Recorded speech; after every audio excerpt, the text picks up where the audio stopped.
Hello बच्चा। हाँ जी, तो आज हम पढ़ेंगे पावर। पावर नहीं, रादर इलेक्ट्रिकल पावर। कौन सी? क्योंकि इलेक्ट्रिसिटी चैप्टर पढ़ रहे हैं तो हम इलेक्ट्रिकल पावर के बारे में पढ़ेंगे। ठीक है। इलेक्ट्रिकल पावर समझने से पहले ना आप एक बात समझो। मैं एक्टिविटीज़ के साथ ये मैंने शीट बनाई हुई है। ठीक है। अभी ना इंटर स्टेट कॉम्पिटिशन हो रहा है, कौन सा? स्टोन पिकिंग का। ठीक है। Inter state stone picking competition हो रहा है। ये हम थोड़ा सा ना इसको हाइड कर लेते हैं। हाँ जी, stone picking competition. Stone picking competition पे होता है? हाँ जी बिल्कुल होता है, यहाँ पे होता है। ठीक है, जयपारस ट्यूटोरियल पे।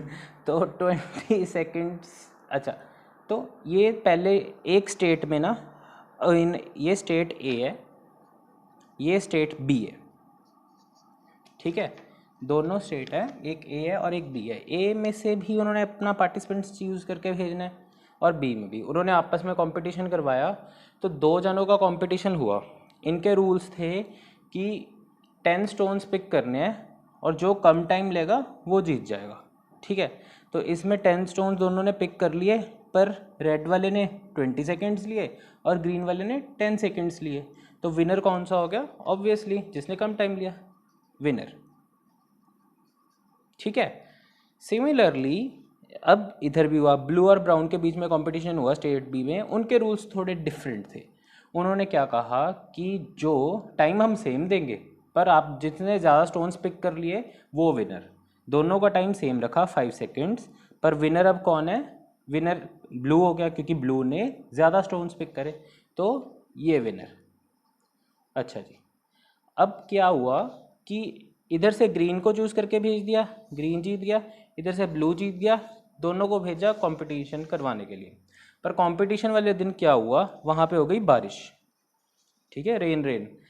और क्या हुआ? तो बारिश हो गई, तो अब हम डकवर्थ लुइस मेथड कौन सा होता है मैच, क्रिकेट मैच के में, वो तो हम लगा नहीं सकते क्योंकि मेरे स्टूडेंट कहते हैं वो बहुत पार्शियल है मेथड। ठीक है, तो ग्रीन और ब्लू के हमने ना जो उनसे उनके स्टेट में ही थे, स्कोर रहे थे, हमने वही उठाए और उसी से हमने कहा कि चलो कंपटीशन करवा दो, जो जीतता उसको ट्रॉफी दे दो। ठीक है, तो इसका क्या स्कोर था? इसका था 10 सेकेंड्स में 10 स्टोन्स पिक करना। राइट, तो इसका क्या था? 5 सेकेंड में 10 स्टोन्स पिक करना, है ना? अच्छा 2 मिनट रुको, मैं ना थोड़ी सी चेंजेस करता हूँ। इसने ना 10 नहीं, इसने 20 पिक करे थे। इसने भी तो 20 पिक करे थे। ठीक है, तो अब कैसे चूज़ करे? अब तो कोई कॉमन क्राइटेरिया ही नहीं है। इसके स्टोन्स 10 है और 10 सेकेंड्स में है, इसके स्टोन्स 20 हैं और 5 सेकेंड्स में है। ठीक है, तो अब कैसे चूज़ करेंगे? अब हम क्या करेंगे, हम ये देख लेंगे कि 1 सेकेंड में, 1 सेकेंड में कौन कितने पत्थर निकाल उठाता है। तो इसने 1 सेकेंड में एक पत्थर उठाया, 1 स्टोन। 10 डिवाइड बाय 10 कर दिया ना हमने। इसने कितने, इसने हमने देखा कि 1 सेकेंड में इसने कितने उठाए, 20 डिवाइड बाय 5 कर दिया। ठीक है, तो कितने आ गए? 4। तो विनर हमने कैसे निकाला? उनकी कैपेसिटी से कि ये 1 सेकेंड में 4 निकाल सकता है, उठा सकता है, और ये 1 सेकेंड में 1 स्टोन ही उठा सकता है। ठीक है, तो कौन विनर हो गया? ब्लू ओवरऑल विनर हो गया। पर अब हमें कंपटीशन से ये तो नहीं मतलब था, हमें ये तो नहीं सीखना था, हमें तो पावर पढ़नी थी। पावर बच्चा कुछ अब इसी से रिलेट करके समझो। पावर क्या हो गई? 1 सेकेंड में कितना इलेक्ट्रिकल वर्क करा गया है। 1 सेकेंड में कितना इलेक्ट्रिकल वर्क करा गया है इज योर पावर। ये भी इनकी पावर ही हुई ना कि ये 1 सेकेंड में 4 पत्थर उठा सकता है, ये 1 सेकेंड में 1 पत्थर उठा सकता है। सिमिलरली इसकी क्या पावर हुई कि 1 सेकेंड में कितना इलेक्ट्रिकल वर्क करा जा सकता है। That is what called electrical power. Okay, अच्छा जी। अभी तो हमने 1 सेकेंड की बात करी, रादर इसको थोड़ा सा और अगर सही से समझे तो ज़रूरी थोड़ी हम 1 सेकेंड में ही जज करेंगे, हम 1 मिनट में भी देख सकते हैं। है ना। वहाँ पे तो हाँ कंपटीशन तो 1 सेकंड का, तो हमने 1 सेकंड मान लिया। हम 1 मिनट भी चूज कर सकते हैं, रादर 1 आवर भी चूज कर सकते हैं, है ना। तो हम क्या कह सकते हैं इसको, कंबाइन ओवरऑल क्या कह सकते हैं, electrical work done per unit time. Unit time, unit चाहे 1 सेकेंड हो, चाहे 1 मिनट हो, चाहे 1 आवर हो, चाहे 1 डे हो, ठीक है। वो हमें वो क्वेश्चन ही बताएगा एट द स्पॉट, हमें जब कंपेयर करना होगा वो तभी बताएगा। वहाँ पे जैसे 1 सेकेंड्स में जज करना था तो हमने 1 सेकेंड यूनिट टाइम ले लिया, यहाँ पे क्या पता हमें 1 मिनट लेना पड़ जाए, ठीक है। Electrical work done per unit time. अच्छा बच्चा, अब ये हो गई आपकी पावर। पावर को एक और मेथड से भी हम समझ सकते हैं, रादर इसी को, वर्क डन क्या होता है, वर्क डन। बच्चा अगर आपको 9th क्लास याद हो ना, उसमें हमने साइंस में पढ़ा था कि जितना हम वर्क डन करते हैं उतनी ही वो एनर्जी में ट्रांसफॉर्म हो जाता है। वर्क डन जितना हम, अगर 10 जाउल्स ऑफ वर्क यहाँ पे करते हैं तो वो 10 जाउल्स ऑफ एनर्जी में कन्वर्ट हो जाता है। चाहे 5 जाउल की दोनों, 5 + 5, 5 जाउल की पोटेंशियल 5 जाउल की काइनेटिक में कन्वर्ट हो जाए, चाहे 7 जाउल की पोटेंशियल प्लस 3 जाउल की काइनेटिक में एनर्जी हो जाए, किसी भी फॉर्म में। पर मेन मुद्दे की बात ये है, जितना हम वर्क करते हैं वो उतनी ही एनर्जी में कन्वर्ट हो जाता है। हम इसको बेसिकली ऐसा भी कह सकते हैं कि वर्क डन जितना होता है उतनी ही एनर्जी होती है। Work done is equal to total energy, not energy rather total energy, ठीक है। अच्छा, अब बात करते हैं कि इसका इससे क्या रिलेशन है। हम जैसे इलेक्ट्रिकल वर्क डन कह रहे हैं पर यूनिट टाइम, हम इसको ये भी कह सकते हैं electrical energy consumed in unit time, per unit time, ठीक है। अच्छा जी, पर यूनिट टाइम को हम एक और तरह से रिप्रेजेंट कर सकते हैं, दैट इज हम उसी को बोलते हैं रेट ऑफ। रेट ऑफ का मतलब क्या होता है, अपॉन में टाइम आना, राइट। तो हम क्या कह सकते हैं, rate at which electrical work is done, right. और इसको क्या कह सकते हैं, rate at which electrical energy is consumed. Rate कब आता है, रेट बेटा टाइम पे ही आता है ना, जब पर यूनिट टाइम होता है, जब अपॉन में टाइम आता है। पर का मतलब क्या हुआ, अपॉन में टाइम आना, राइट। तो रेट, उसको हम अब क्या लिख सकते हैं, rate, rate at which electrical work is done, और rate at which electrical energy is consumed. ये दो डेफिनेशंस आपको मिल जाती हैं पावर की, ठीक है। अच्छा जी, अब बात करते हैं पावर के फॉर्मूला की। पावर का फॉर्मूला क्या होता है, जैसे आपको याद होएगा हमने पिछली वीडियो में क्या करा था, पावर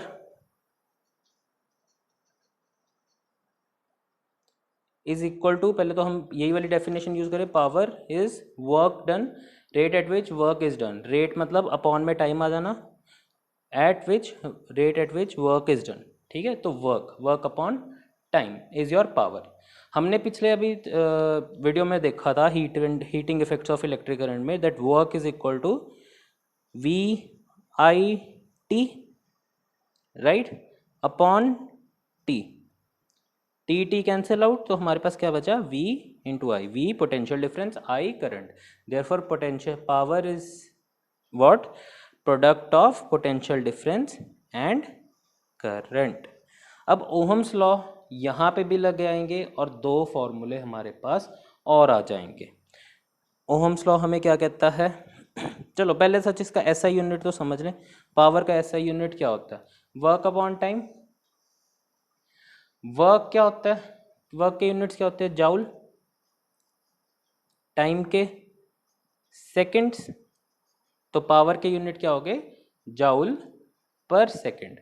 जाउल पर सेकंड को हम बोलते हैं वॉट। जाउल पर सेकंड को हम क्या बोलते हैं, वॉट, ठीक है। तो 1 अच्छा, अब क्वेश्चन आ जाता होता है व्हाट इज 1 वॉट। 1 वॉट क्या हो गया, वर्क अपॉन टाइम, वर्क मतलब 1 joule upon 1 second, right. 1 1 put कर देते होते हैं ना, वैसे ही जैसे जैसे हमें जिसकी वैल्यू निकालनी होती है। तो 1 joule upon 1 second, that is when 1 joule of work is done, 1 joule of rather electrical work is done in 1 second is equal to 1 watt of power. ठीक है, when 1 joule of work is done in 1 second is your 1 watt of power. ठीक है, अब ये 1 what भी clear है। अच्छा जी, SI unit क्या हो गया, वॉट। ठीक है, power is equal to voltage into current, potential difference into current. अब अगर ओहम्स लॉ लगाएं, जैसे बिल्कुल इलेक्ट्रिक करंट में heating effect of electric current में हमारे पास 2 फार्मूलाज आए थे, वैसे ही यहाँ पे भी 2 फार्मूलाज आएंगे। हम एक तो V की वैल्यू भर सकते हैं, V is equal to I R, और ओहम्स लॉ से ही हम एक I की वैल्यू फिल कर सकते हैं इसमें, I is equal to P upon V, sorry I is equal to V upon R, right. अच्छा जी, जब इसमें हमने I की वैल्यू पुट करी, V की वैल्यू पुट करी, तो क्या आया, P is equal to I R into I, which is equal to I square R. तो पावर का हमारे पास एक और फॉर्मूला हो गया, आई स्क्वायर आर। ठीक है, और एक और आ जाएगा यहाँ से क्या, P इज इक्वल टू, अब आई की वैल्यू पुट करनी है इसमें, V into V upon V into V upon R, V square upon R. तो पावर के हमारे पास 3 फार्मूला आ गए। वोल्टेज करंट, जब वो करंट और वोल्टेज गिवन हो तो ये वाला फार्मूला लगा देना है, जब करंट और रेजिस्टेंस गिवन हो तो ये वाला फार्मूला लगा देना है, और जब वोल्टेज और रेजिस्टेंस हो तब ये वाला फार्मूला लगा के हमें पावर फाइंड आउट कर लेनी है। आप सिर्फ 2 ही फार्मूलास याद रखो, एक ओहम्स लॉ और एक जैसे हीटिंग इफेक्ट में हमने करा था ना, एक main formula H is equal to VIT, ठीक है ना, और दूसरा ओहम्स लॉ। सिमिलरली यहाँ पे भी हमें बिल्कुल वैसे ही करना है, पावर और ओहम्स लॉ याद रखना है, वैल्यूज पुट करते जाओ, फॉर्मूला बनाते जाओ। स्पेशली याद करने की जरूरत नहीं है, याद हो जाता है तो that's a good thing, but अगर नहीं याद हो रहा तो आप सिर्फ ये 2 फार्मूलास याद करो, राइट। अच्छा, ये तो हो गई बच्चा पावर की बात, 1 वॉट 1 सब, ये सब क्लियर है। ठीक है, अब बात करते हैं कि आपके ना, आपने अप्लाइंसेस में देखा होगा या फिर आपको पता ही होगा, जौन सी ट्यूबलाइट होती थी ना, बड़ी बड़ी ट्यूबलाइट, वो 40 वॉट की होती थी, 40 वॉट की होती हैं रादर। ठीक है, ये अब इसका मतलब क्या हुआ, 40 वॉट का मतलब पहले तो समझो, 40 वॉट का मतलब हम कह रहे हैं कि ट्यूबलाइट पे रेटिंग लिखी हुई है 40 वॉट 220 वोल्ट्स, इसको बाद में समझेंगे। 40 वॉट, 40 वॉट का मतलब क्या हुआ, वॉट का मतलब अभी मैंने समझाया था, joule per second, that is 40 joule per second. इसका मतलब अगर समझे तो 40 joules of energy is consumed in 1 second, right, या फिर 40 joules of work is done in 1 second. इसका मतलब ये होता है जो से आपकी ट्यूबलाइट वगैरह की रीडिंग होती है, राइट। जैसे अब हीटर है, हीटर के ऊपर लिखा होता है 1000 वॉट, राइट, एंड 220 वोल्ट, इसको हम बाद में डिस्कस करेंगे। 1000 वॉट का मतलब 1000 joules per second, that is 1000 joules in 1 second, वो इतनी एनर्जी कंज्यूम कर रहा है। ठीक है, अब वॉशिंग मशीन के ऊपर भी लिखा होता है अराउंड 3000 वॉट, 3000 वॉट मतलब 3000 जूल्स इन 1 सेकेंड। इसलिए जब भी कभी हैवी अप्लायंसेस चलाते हैं ना, तभी हमारे पेरेंट्स बोलते हैं कि ध्यान से चलाओ, ध्यान से ऑपरेट करो। क्यों? क्योंकि 1 सेकेंड में आपकी बॉडी में इतनी एनर्जी खींच के रख देगा वो, जैसे अगर उसकी वायर अगर ख़राब हो या किसी कोई शॉक कर रही हो कोई भी अप्लायंस, तो वो आपको इतनी एनर्जी दे देगी 1 सेकेंड में ही, जो कि आपके लिए बिल्कुल भी अच्छी बात नहीं है। ठीक है, अच्छा अब बात करते हैं व्हाट डज 40 वॉट 220 वोल्ट, ये साथ में ये क्यों लिखा होता है बच्चा? एक्चुअली ना हर कंट्री एक अलग वोल्टेज पे, ऑलमोस्ट हर कंट्री की एक अलग वोल्टेज होती है जो डिसाइडेड होती है, और अप्लाइंसेस उसी पे बेस्ड बनाए जाते हैं। जौन सी इलेक्ट्रिक वायर्स होती है ना, जैसे फॉर एग्जांपल इंडिया की जौन सी वायर्स है ना, वो हमें 220 वोल्ट तक का पोटेंशियल डिफरेंस प्रोवाइड कर देती हैं। वहीं यूएसए की जौन सी है वो 120 वोल्ट तक की पोटेंशियल डिफरेंस प्रोवाइड करती है। ठीक है, अब ये 40 वॉट्स हो गया, 40 वॉट एट 220 वोल्ट। 40 वॉट किसके अकॉर्डिंग बनाई है हमने? 220 वोल्ट, ताकि रन कर सके। ठीक है, अब हमारे पास फॉर्मूला तो है ही है, P is equal to V into I, right. इसलिए लिखा होता है कि जौन से 220 वोल्ट वाली कंट्री है ना, ये उसी में चलेगी 40 वॉट्स पे। ठीक है, तो पावर क्या होगी? ये मतलब कि उसके अंदर ऐसे कंपोनेंट फिट्स हैं जो 220 वोल्ट को हैंडल कर पाएंगे, और यूएसए वाली में से जैसे उस पर लिखा होगा 40 वॉट एंड 120 वोल्ट, मतलब कि 120 वोल्ट्स वाले कंपोनेंट फिट है, ये 120 वोल्ट का पोटेंशियल डिफरेंस हैंडल कर पाएगी। अच्छा, अब वापस आते हैं, power is equal to voltage into current. Current अगर निकालना हो तो डायरेक्ट फॉर्मूले में सारी वैल्यूज पुट करो, पावर की वैल्यू 40 इंटू 20 इंटू आई, तो करंट क्या हो गया? 40 अपॉन 220, कैटिंग करेंगे तो 0.1818, अच्छा नॉन टर्मिनेटिंग, 0.18 एम्पेयर्स करंट आ जाएगा। ठीक है, this will be your current.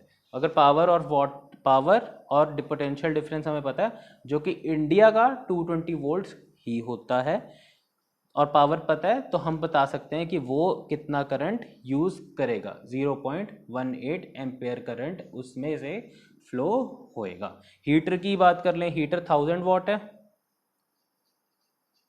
Power का होना 1000 वॉट, 220 इंटू आई, तो करंट कितना यहाँ से हो गया? 1000 upon 220 which is equal to approximate 4.5 ampere. तो हीटर कितना करंट, उसमें से हीटर में से कितना करंट पास हो रहा होगा? 4.5 एम्पेयर। मतलब कि अगर इससे शॉक पड़ता है तो 0.1 एम्पेयर का करंट आप में से पास होएगा, और अगर हीटर से शॉक पड़ता है तो 4.5 एम्पेयर। बहुत भारी करंट है ये भी। ठीक है, अच्छा जी। अब एक और बात जो आपकी बुक में मेंशन नहीं है पर आपको फिर भी समझना ज़रूरी है, दैट इज, हम जौन सा ये वाला फॉर्मूला है ना, power is equal to V square upon R, वैसे तो हर फॉर्मूला के बेसिस पे हम चेक कर लेते होते हैं कि वो डायरेक्टली प्रोपोर्शनल है कि इन्वर्सली प्रोपोर्शनल है, पर अब अगर देखें तो मैं यही वाला फॉर्मूला उठा रहा हूँ। क्यों? क्योंकि इसमें वोल्टेज है। वोल्टेज है तो क्या? वोल्टेज है तो इसका मतलब मैं वोल्टेज को यहाँ पे कांस्टेंट रख सकता हूँ। अब वोल्टेज ही क्यों कांस्टेंट रखनी थी? क्योंकि मेरे पास इंडिया में जितनी भी हैं पावर लाइंस हैं वो 220 वोल्ट्स पे ऑपरेट हो रही हैं। ठीक है, अगर आप अपनी पर्सनल चेंज करवा सकते हो तो वो अच्छी अलग बात है, होती भी हैं कुछ कुछ इक्विपमेंट्स इंस्ट्रूमेंट्स के साथ वोल्टेज चेंज करी जा सकती है। ठीक है, पर जौन सी डायरेक्ट आपके घर में आ रही है वो 220 वोल्ट्स की है। 220 वोल्ट मैंने कांस्टेंट मान ली ऑलमोस्ट इन एवरी केस। ठीक है, तो जब कांस्टेंट है तो अगर दो अप्लाइंसेस को देखूंगा जिसकी रेजिस्टेंस, जिसकी पावर मान लो एक में है 20 वॉट्स और दूसरे में पावर है 10 वॉट्स। ठीक है, तो इसकी रेजिस्टेंस और इसकी रेजिस्टेंस, इसमें रेजिस्टेंस जैसे जैसे इसकी पावर बढ़ रही है, मतलब 10 वॉट से जैसे जैसे 20 वॉट पे जा रही है, तो रेजिस्टेंस भी वैसे वैसे घट रही है। मतलब कि इसमें और इसमें, इन दोनों के कंपैरेटिवली, क्योंकि वोल्टेज तो कांस्टेंट है, वोल्टेज दोनों 220 वोल्ट्स है। ठीक है, तो इसकी रेजिस्टेंस कम होएगी रादर देन इसकी। ठीक है, क्योंकि हमें पता चल गया है कि पावर और रेजिस्टेंस का वोल्टेज जब कांस्टेंट होती है तो रेजिस्टेंस और पावर का इन्वर्स का रिलेशन होता है। जितनी ज़्यादा पावर बढ़ती जाएगी उतनी कम रेजिस्टेंस होती जाएगी एक इंस्ट्रूमेंट में। ठीक है, अच्छा जी। अब बात करते हैं कि ये तो क्लियर है कि इन्वर्स रिलेशन होता है। अब इस चैप्टर का लास्ट टॉपिक न्यूमेरिकल्स हम अगली वीडियो में करेंगे, that is commercial unit. What is commercial unit? Commercial unit समझने से पहले ना बच्चा आप ये बात समझ लो कि हम ना 1 वॉट जो रियल लाइफ में 1 वॉट नहीं यूज करते। क्यों? क्योंकि 1 वॉट है ना, 1 वॉट मतलब 1 जूल पर सेकेंड। 1 जूल बहुत छोटी एनर्जी है, मतलब कंपैरेटिवली छोटी नहीं है, कंपैरेटिवली जब इतने बड़े बड़े अप्लायंसेस है ना हमारे घर पे, उसके पर्सपेक्टिव से 1 जूल बहुत ही छोटी एनर्जी है। ठीक है, तो हम क्या करते हैं, हम 1 वॉट नहीं लेते, हम 1 किलो वॉट लेते हैं। ठीक है, 1 किलो वॉट। 1 किलो वॉट मतलब 1 किलो वर्ड जहाँ पे भी आ जाए मतलब 1000, 1000 वॉट। 1 kilo 1000 what. ठीक है, 1000 वॉट का मतलब 1000 जूल्स पर सेकेंड। ठीक है ना। पापा से अगर आप मांगोगे, पापा से क्या मांगोगे, पापा 1 रुपया देना। आजकल तो 100 रुपये मांगते हैं ना कम से कम, कि पापा 100 रुपये दो। क्यों? 100 रुपये की कमर्शियल वैल्यू है, 1 रुपये में क्या मेंटोस आती है सिर्फ। ठीक है, 1000 जूल पर सेकेंड। तो हम बड़ा कमर्शियल यूनिट यूज़ करते हैं 1000 जूल पर सेकेंड। हाँ जी, अब कमर्शियली पूरा समझते हैं। What is a commercial unit of electricity? Electricity का कमर्शियल यूनिट, हम जब मीटर वगैरह जो सा होता है ना, आप उसमें पढ़ना, उसमें कौन सी यूनिट में एनर्जी गिवन है, आप खुद मीटर में पढ़ना और बताना मेरे को। ठीक है, एनर्जी का यूनिट क्या है? जनरली एनर्जी का यूनिट क्या है? जूल। पर हम कमर्शियली 1 जूल नहीं पढ़ेंगे, हम कमर्शियली बहुत ज़्यादा जूल्स पढ़ेंगे। कमर्शियली 1 जूल बहुत छोटा है। कमर्शियल यूनिट क्या है? 1 किलोवाट आवर। 1 किलोवाट आवर का मतलब क्या हुआ बच्चा, कि कोई अप्लायंस जिसकी रेटिंग 1 किलोवाट है वो 1 घंटे के लिए यूज करी जा रही है।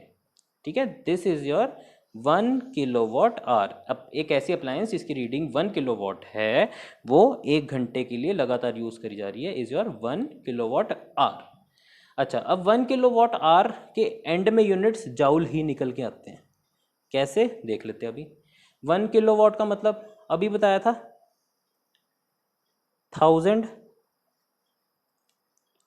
1000 वॉट्स फॉर 1 आवर।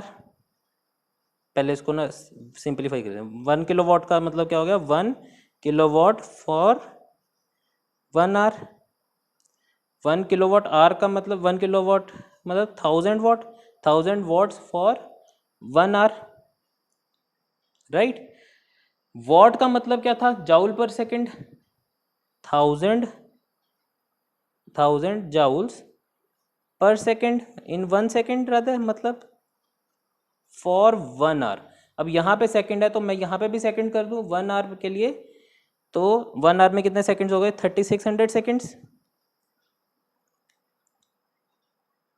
ठीक है, तो अब कमर्शियल यूनिट क्या हो गया? 1 किलोवाट आवर 36 लाख जूल्स में बदल गया।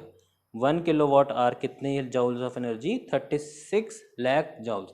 हाँ, अब इसमें कौन सा है, इसमें एनर्जी हमें जज करना कि हम कितने एनर्जी यूज करते हैं, वो इजी होएगा। ठीक है, आप अपना घर का मीटर देखना जो सा बाहर लगा हुआ है, उसमें जो से नंबर्स लिखे हुए हैं उसके आगे यूनिट कौन सी लिखी हुई है वो पढ़ना ज़रूर एक बार। ठीक है, 36 लाख जूल्स होते हैं किसमें? 1 किलोवाट आवर में।